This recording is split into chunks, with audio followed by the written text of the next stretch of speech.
So we drifted a little bit off the topic of hardware. I mean, I quite like these drifts, but yeah. I'm just like, this isn't hardware. But yeah, does anybody have any questions on hardware as we've gone through? So you've got the main parts of the computer that I would say are your CPU, which is the general thinking part of the computer, your RAM. Um, so going back to CPU for a second, a modern CPU with at least 6 cores is going to be a good starting point. If you go up from there, you're going to start to get more and more expensive hardware. RAM starts at 16 gigs if you're serious about game development or anything in Blender or video editing. All of those sorts of things benefit from more RAM. Up to a point, you can get too much. I've got 64 gigs in my system, and I have used it all plenty of times, and I wish I got 128. Can't afford 128 because I need to pull out the sticks I've got to put the new stuff in. I'm like, I'm going to waste all that RAM. But yeah, it turns out that if you do particle simulations or anything that requires a lot of movement of data, then a lot of RAM definitely helps. Now, on from that, graphics card. Mid-tier graphics cards are absolutely fine for doing most things. Yeah, we've sort of gone beyond the point where you have to change your graphics card every year. Yeah, that was the case throughout the early 2000s, but well, it's like every 2 years is the cadence now. And if you get a pretty high-end card, you can usually keep it for several years, but that precludes the ability to be able to use the new stuff that comes out. So if you I mean, that's the only difference. I'm still rocking the 1060 and it's fine. I can't do some of the new RTX stuff. Don't really care, but I found it's made very little difference. What it has made with is that bit of technology being utilized with optics in Blender and being super quick to be able to render something out like 7-8 times quicker.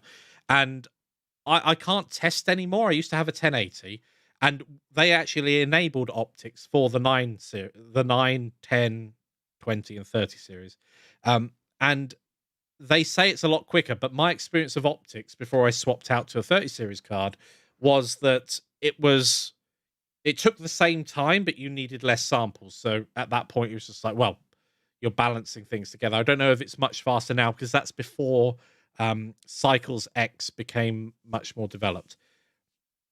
But now we've got these new technologies. I mean, I don't think there's going to be anything super duper from the 40 series. So there won't be any compelling reason to upgrade to an even faster card. But one of the things that I really wish I knew about or thought about, because obviously these things are super apparent once you realize them.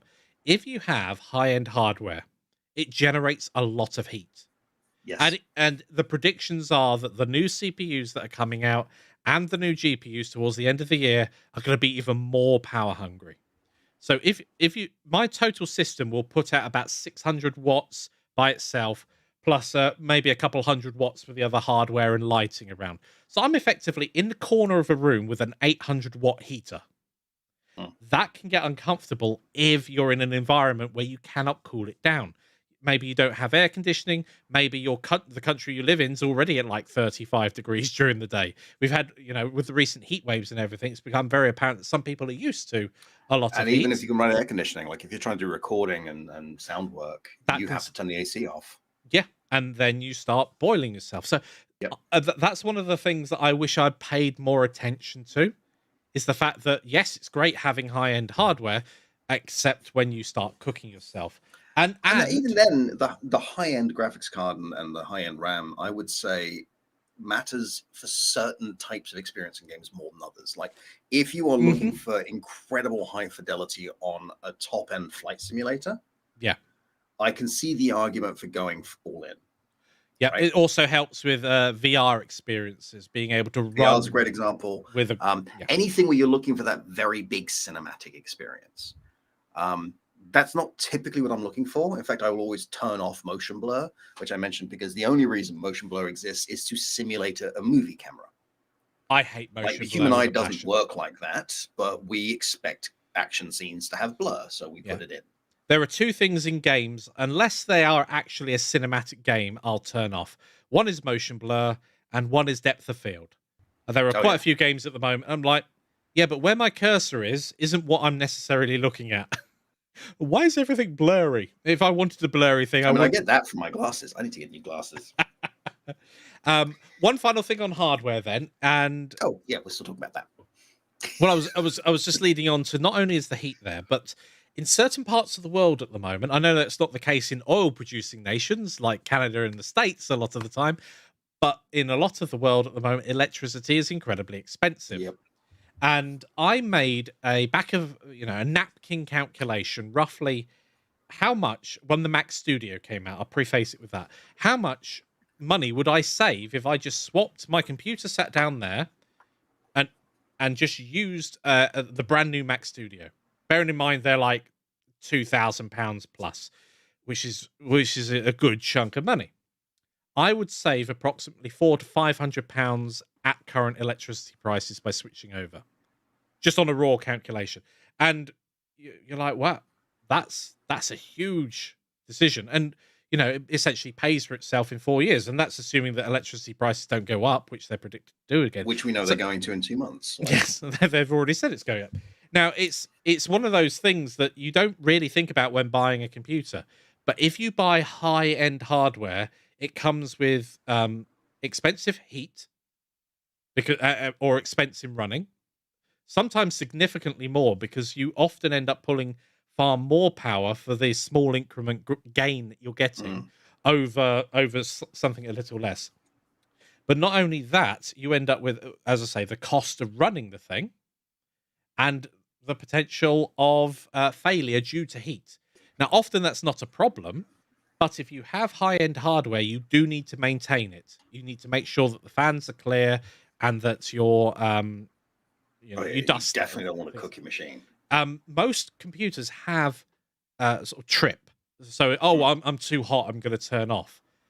However, that wouldn't save your computer during a peak load where suddenly it cools. Oh, what 300 watts now? It heats up rapidly and then kills itself before it has a chance to throttle down. That doesn't happen that often, but if you've got a computer caked in dust, it's more likely to happen. And I've even plus every sudden emergency shutdown like that risks data. You risk corrupting a hard drive, possibly even RAM. I think, I don't know if that's still the case, but you can. Oh yeah, you'd lose everything. I don't think you'd damage anything with a sudden power loss, but you could do. Sudden power losses. I mean, I know. When my mother first started using a computer, she was bored of the shutdown that Windows was doing. This is back in the Windows 95. Did she flick the switch on the wall or something? She flicked the switch, and it wiped her registry. Yep, Windows was incredibly fragile back in the day. So, yep. I mean, I think you can get away with a lot more nowadays. It's a lot more stable than it was, but even so, over time, you're going to cause damage if that keeps happening.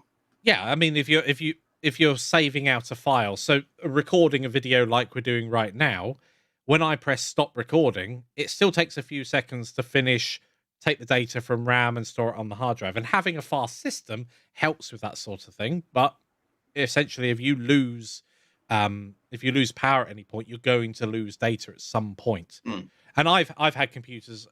I had a laptop once that used to shut down if you managed to max out both the CPU and the GPU at the same time.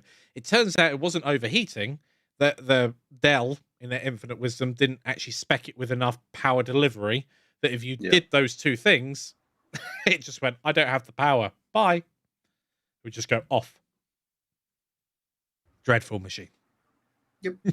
I don't see any more questions since Jenny's balancing things.